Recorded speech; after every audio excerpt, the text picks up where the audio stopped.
Olá, muito bem. Seja bem-vindo a mais uma aula. Vamos estudar o livro de Tito. São 3 capítulos da carta de Paulo a Tito, encomendando para um bom trabalho na ilha de Creta, onde havia várias cidades e várias igrejas, várias congregações. O que vamos aprender aqui? Bem, vamos aprender mais sobre as qualificações para ser um bispo, um presbítero. Paulo já havia dado a Timóteo, nós vimos na carta a 1 Timóteo, para ele estabelecer presbíteros na igreja na cidade de Éfeso. E agora vamos ver também Paulo dando as mesmas recomendações, com algumas pequenas diferenças, mas é praticamente a mesma coisa. Agora para Tito, para ele fazer o mesmo trabalho na ilha de Creta. Lembrando que esses homens, eles não teriam autoridade para estabelecer presbíteros, não fosse pela autoridade apostólica a qual está representada nessa epístola, nessa carta. Então, na verdade, são os apóstolos que estão encabeçando esses homens como evangelistas para realizar esse trabalho.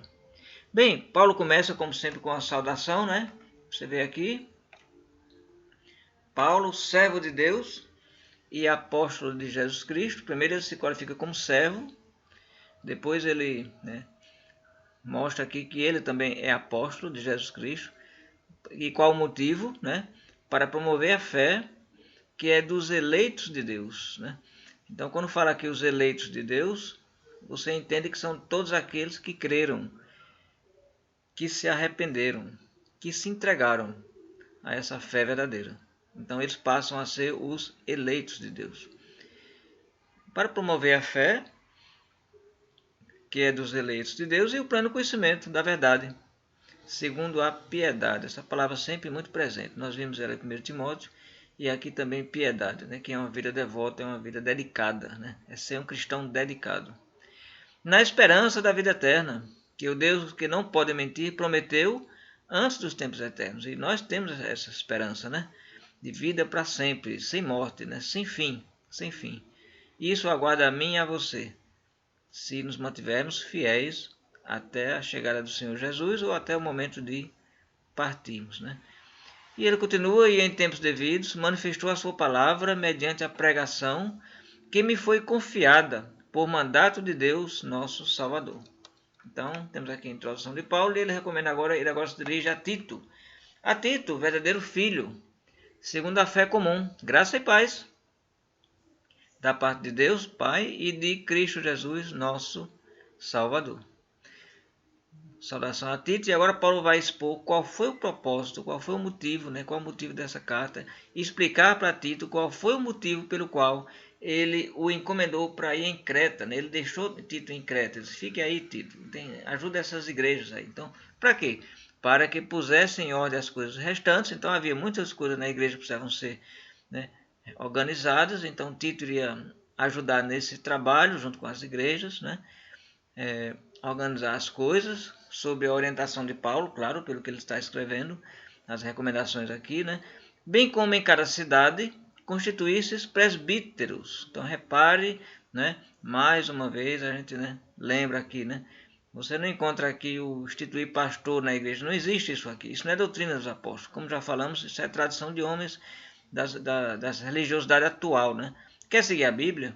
Você quer fazer como está na Bíblia? Então faça como está realmente no ensino dessa carta aqui, inspirada por Deus, do apóstolo, que é modelo para todas as igrejas. Constituir-se presbíteros, ou seja, pastores. Em cada igreja tinha uma pluralidade,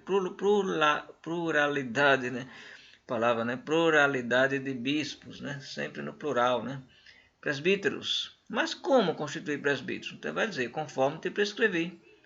Então, Paulo vai trazer mais uma vez a lista, que já tinha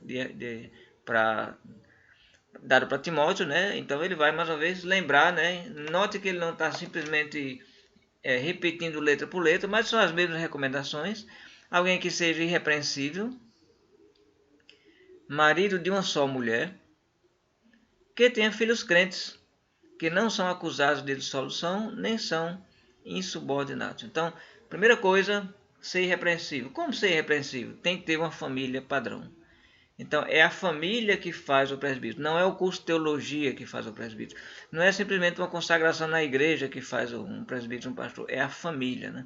É o padrão da família que qualifica esse homem para poder trabalhar com a igreja. Ter sido casado uma só vez, é óbvio, né? Ter seus, se aqui diz ter seus filhos crentes, o que, é que você acha da esposa? Hein?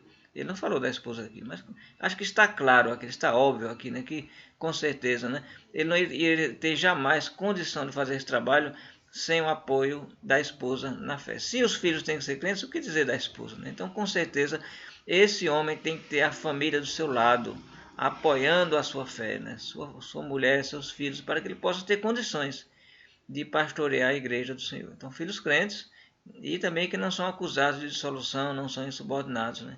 Isso é importante para ele ser irrepreensível, para ele poder ajudar, repreender, né? Consolar e exortar a igreja. Porque é indispensável que o bispo seja irrepreensível, como dispenseiro de Deus. Não arrogante, não irascível, não pode ser um homem, né, que se irrita facilmente, né, descontrolado, né, temperamento, né, quente, né? Não pode ser assim, não pode ser assim. Veja, quando fala aqui irrepreensível, é preciso que se entenda que nenhum ser mortal nessa terra é 100% irrepreensível. Claro que entendemos isso, né? Mas o ponto é que ele tem que ser o último a ser repreendido, entende? Ele tem que ser o homem realmente aplicado, né? Mas claro que falhos todos nós somos, né? E Paulo falou lá na carta de Timóteo, lembra, né? Sobre como repreender os bispos, né? Então existe um corpo que é o presbitério, né? São os presbíteros. Então ali surge a correção entre eles, né? Eles devem ser corrigidos. Mas caso isso não aconteça, né? O irmão pode conversar com o bispo, né? Tem todo o direito, né? Não tem isso não, né? São irmãos, né? E pode exortá-lo, né? Com todo respeito, se for o caso devido. Isso não é um fim de mundo, certo? A humildade deve estar nesses homens, né? Todos nós falhamos, né? Todos nós às vezes precisamos de conselhos também. Mas esses homens são os homens chamados para aconselhar.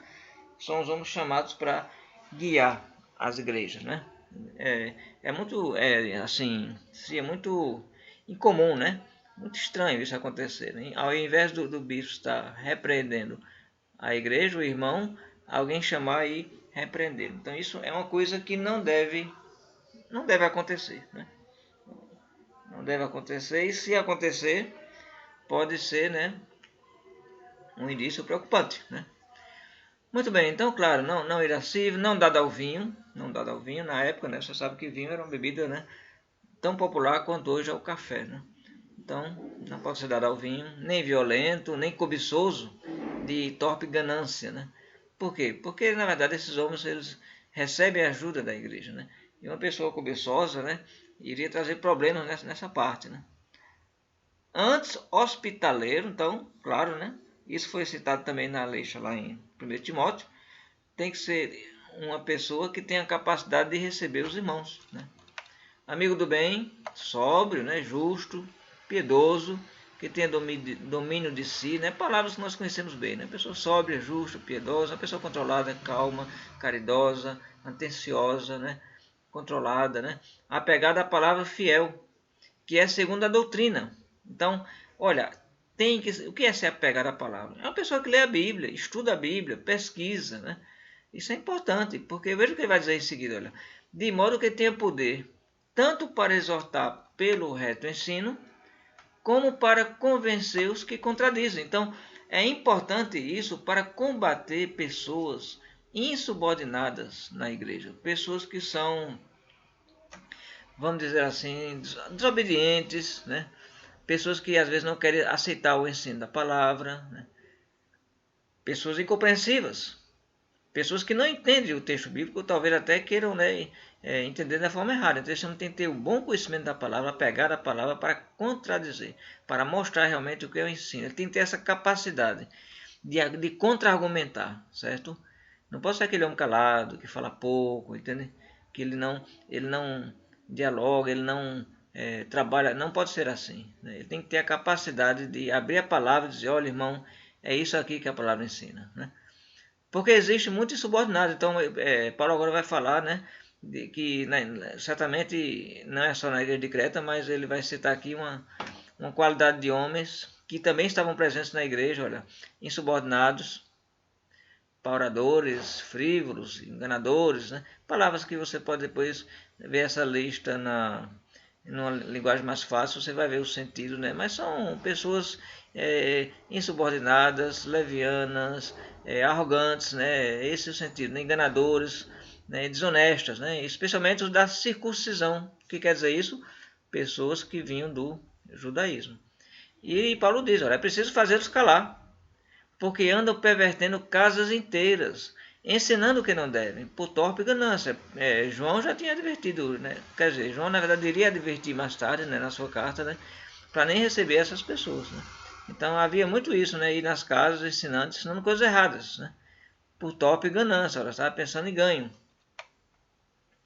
E aí Paulo vai dizer aqui, olha, foi mesmo dentre eles um seu profeta que diz, cretenses sempre mentirosos, feras terríveis, ventres preguiçosos. Olha, Paulo está citando aqui um provérbio.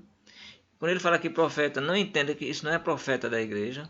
Isso era lá do misticismo que havia em Creta, das religiosidades lá, né? E alguns deles já falavam de mal dos cretenses, né? A fama dos cretenses, na verdade, não era muito boa, né? Não era muito boa a fama dos cretenses. Então, Paulo aqui cita, olha, o provérbio que existe entre vocês está definindo exatamente a prática de algumas pessoas na igreja. Então, aí Paulo está mostrando aqui, entendeu? Está usando como exemplo, né? Essa citação aqui, né? De um dos profetas lá dos cretenses. Tal testemunho é exato. Portanto, repreende-os severamente, para que sejam sadios na fé. Então, irmão, tem que ter o confronto, né? A pessoa que trabalha com a igreja, ela tem que estar pronta para confrontar, para combater, para ensinar, contradizer, né? E não permitir que falsos ensinos, né, venham a corromper a fé da irmandade. Para que sejam sadios na fé.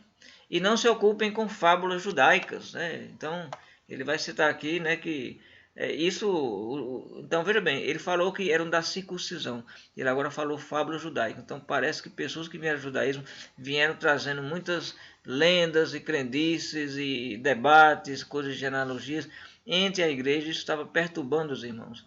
Paulo falou isso para Timóteo e agora está recomendando também para Tito, né? Nem com mandamentos de homens desviados da verdade, pessoas que já estavam praticamente se pervertendo. Todas as coisas são puras para os puros. Todavia, para os impuros e descrentes, nada é puro. Então, é aquela coisa de sempre perverter, né? É como disse Jesus Cristo, se você tem os olhos maus, né? Tudo fica realmente, tudo será mal, né? Tudo é corrompido. Porque tanto a mente como a consciência deles estão corrompidas, completamente corrompidas, né? Já estragadas, né? No tocante a Deus, professam conhecê-lo, ou seja, a aparência, né, de quem conhece a Deus, de quem teme a Deus, mas, entretanto, as suas obras era o contrário, aquele negócio, né, faça o que eu digo, mas não faça o que eu faço. E Paulo chama eles de, olha aqui, abomináveis, né, por isso que são abomináveis, desobedientes e reprovados para toda boa obra. Duras palavras do apóstolo Paulo, mostrando para Tito que essas pessoas estavam presentes e tinham que ser combatidas, né? Tinham que ser afastadas, tinham que ser disciplinadas, né? Então, Tito iria também... mas Tito era que iria fazer tudo isso? Na verdade, não. Tito iria escolher homens capazes de combater esse mal na igreja. Tito não é nem um super-homem, né? Então, não entenda que Tito vai conseguir fazer tudo isso. Mas, na verdade, os homens que vão ser instituídos pelas qualificações do apóstolo, que na verdade é de Deus isso aí, né? Não é Paulo que criou essa lista, isso vem de Deus, né? Inspirado, aqui é inspirado, lembre-se disso, né?